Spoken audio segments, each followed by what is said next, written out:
He turned to me, eyes cold, and whispered, "You're going crazy. That's all I can think of." This phrase kept spinning in my head for days. I no longer knew what was my exaggeration and what was reality.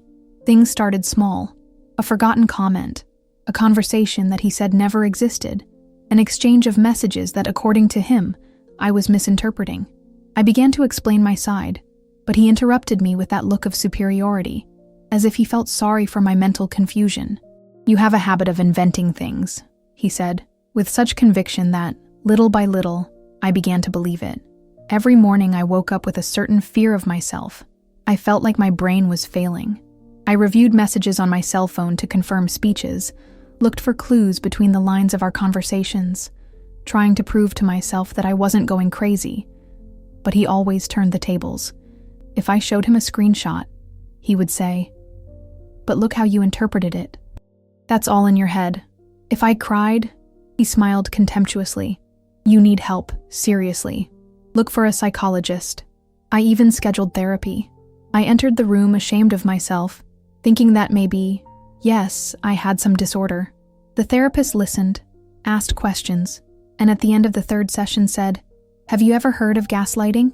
At that moment, I didn't want to hear technical terms. I just wanted to understand how I got to that point.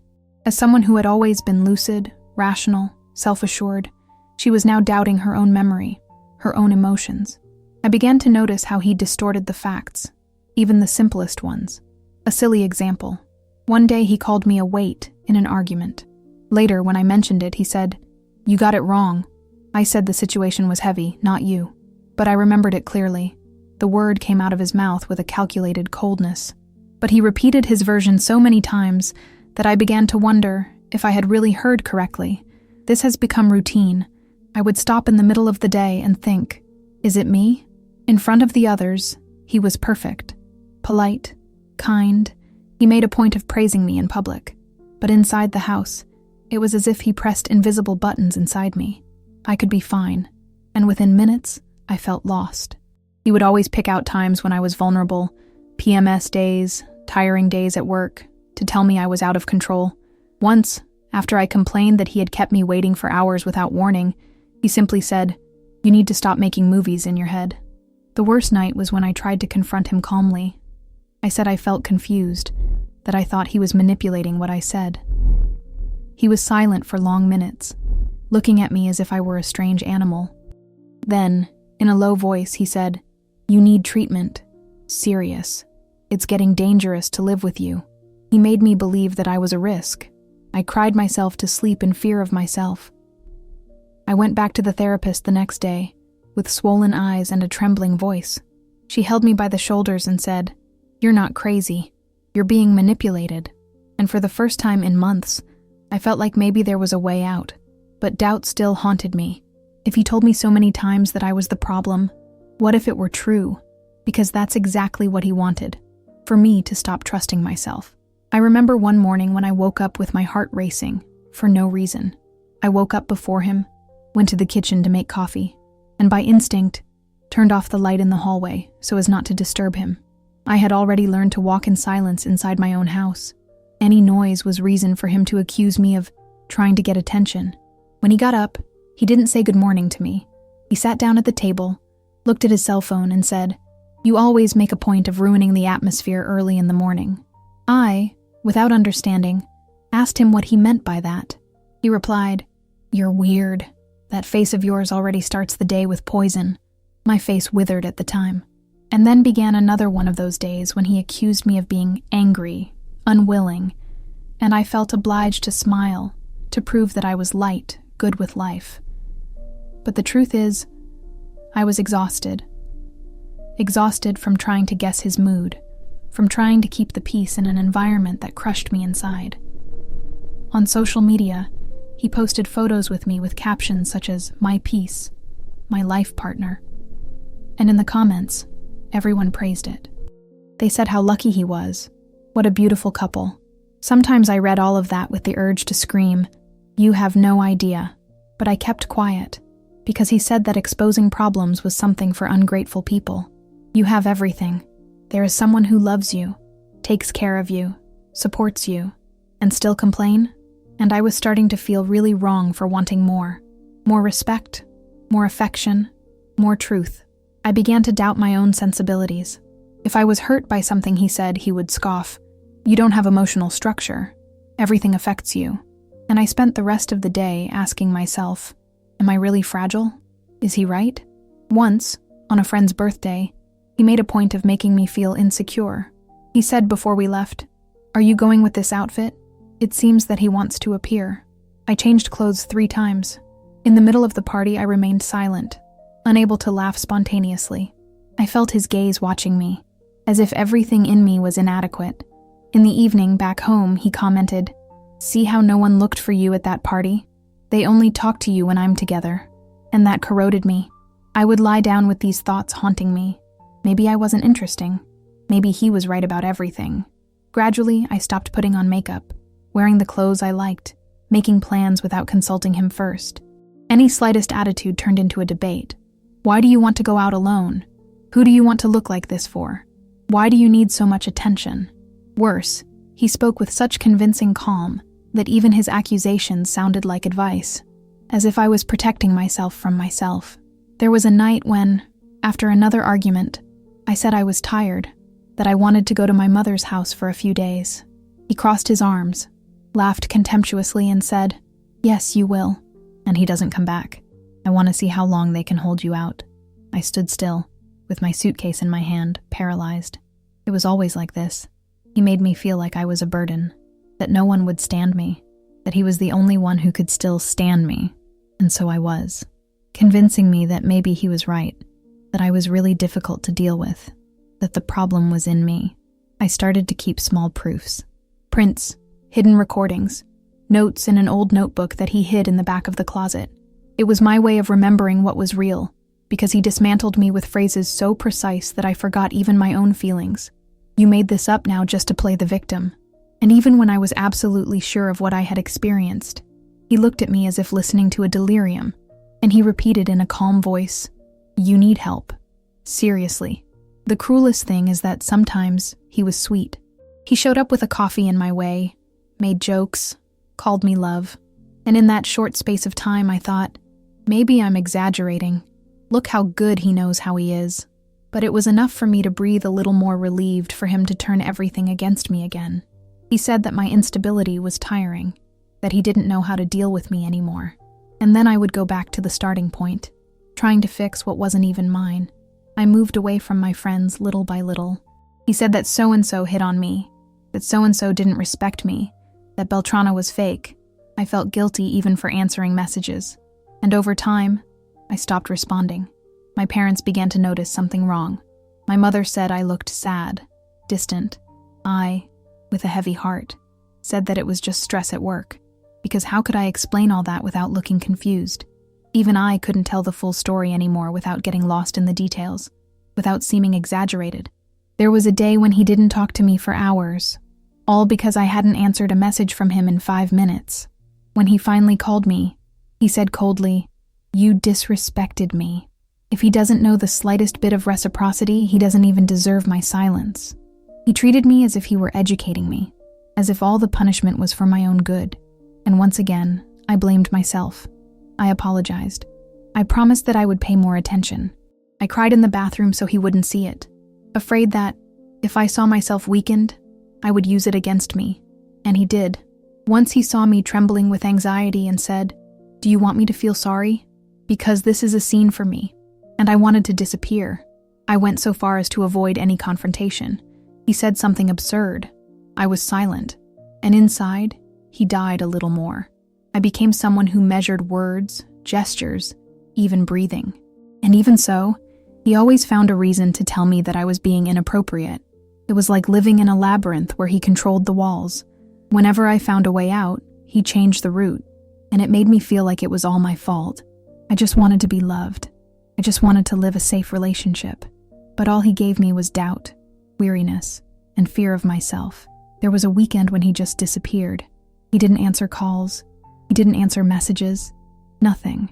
I spent 2 whole days imagining all the possibilities.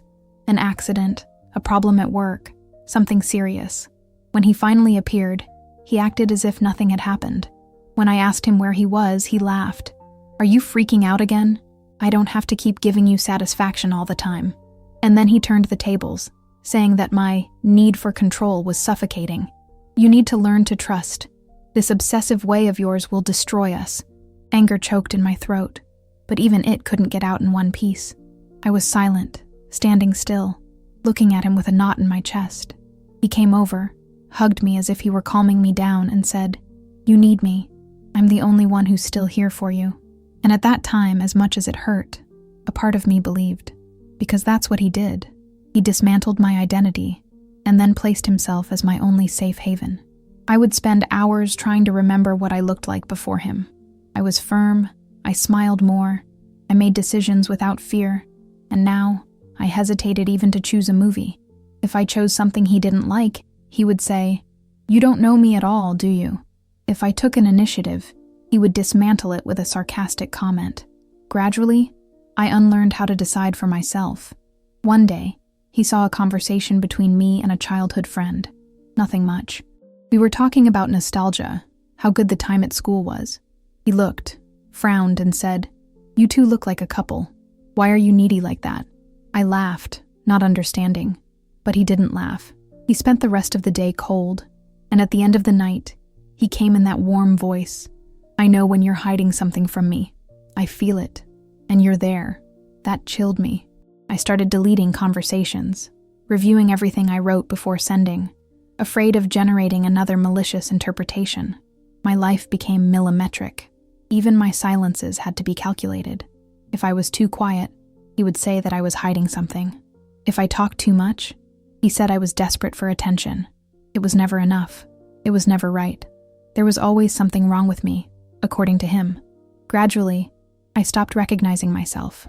I looked at myself in the mirror and saw someone strange, with dull eyes, slumped shoulders. One day, in the elevator of the building, a neighbor asked me if I was sick. I said that my appearance had changed a lot in the last few months. I smiled and said it was tiredness. But inside, her sentence hurt me like a stab, because I knew I was getting sick. And he said, "All the time, you're like this because of you. I only react to what you provoke." I began to feel afraid of going crazy. Real fear, because doubt set in so strongly that even my memories began to seem false. I would spend hours lying in the dark, with my head full of his voices. His lines echoed like a soundtrack. "You never hear it right. You distort everything. You're a well of drama."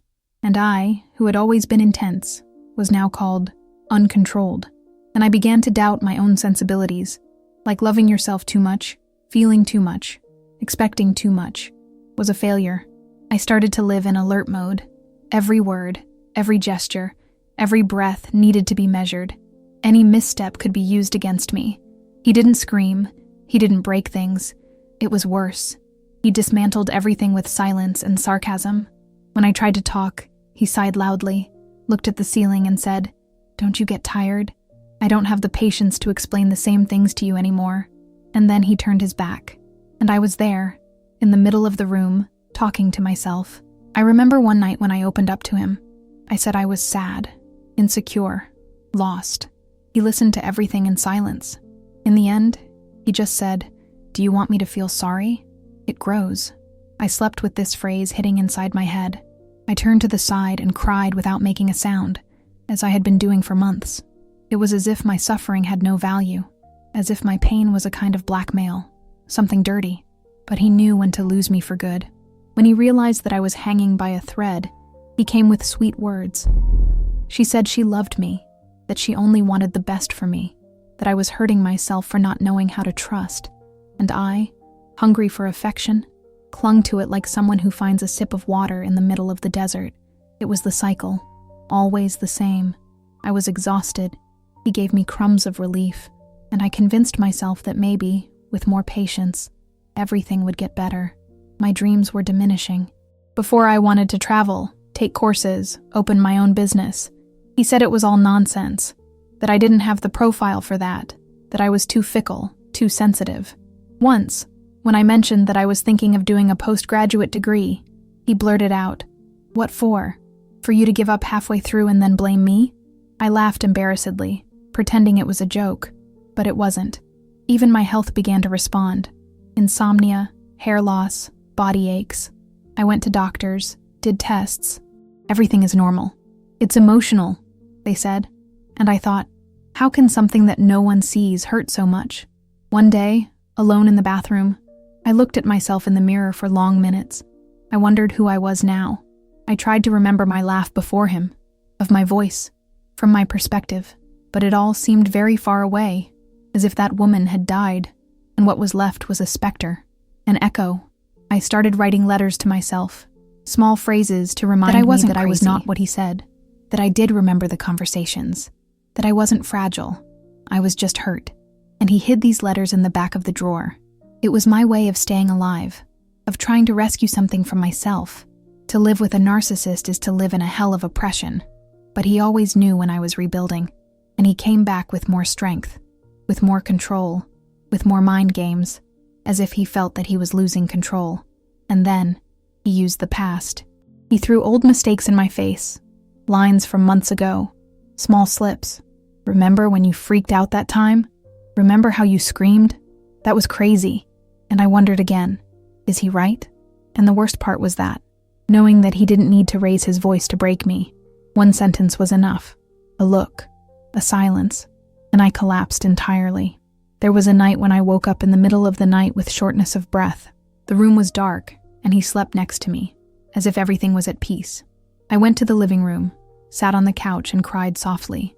For the first time, I really cried for myself.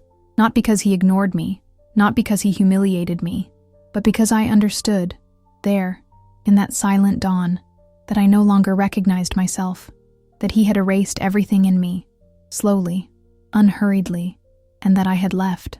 The next morning, he saw me quieter. He asked if I was, again, with those crises. I didn't answer. He insisted, "Are you going to look like a poor guy all day?" And I just said, "I'm not okay."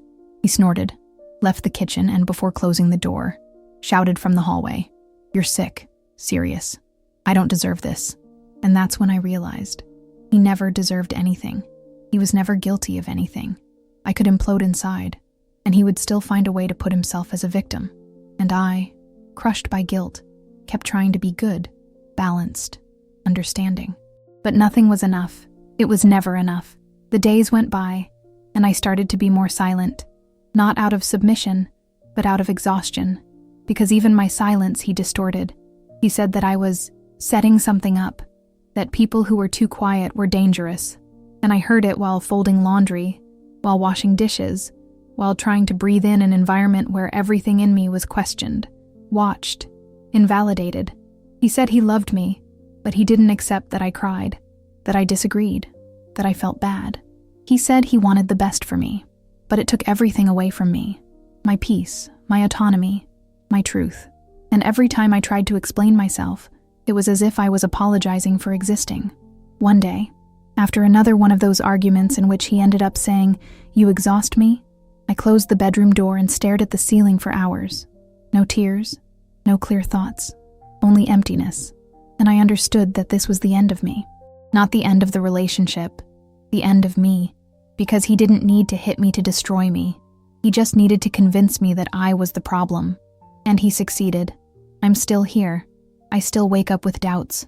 I still spend the day trying to remember that my pain is real. I still hear phrases from him in my head. I still doubt myself, but now I write. I write so I don't forget. I write so as not to allow his story about me to be the only version. I returned to my mother's house without suitcases, without warning, without screaming. He called me the same day and said, "So you're going to run away now? Are you going to leave it like this?" And I hung up. For the first time, I didn't try to explain myself. And to this day, sometimes, I find myself wondering if all this was really so serious. If I couldn't have been more patient, more mature, less emotional. And then I remember the woman who looked at me in the mirror and didn't recognize herself. The woman who walked in silence so as not to bother. From the woman who apologized for feeling. And that's when I breathe again. Slow, tired, but entirely.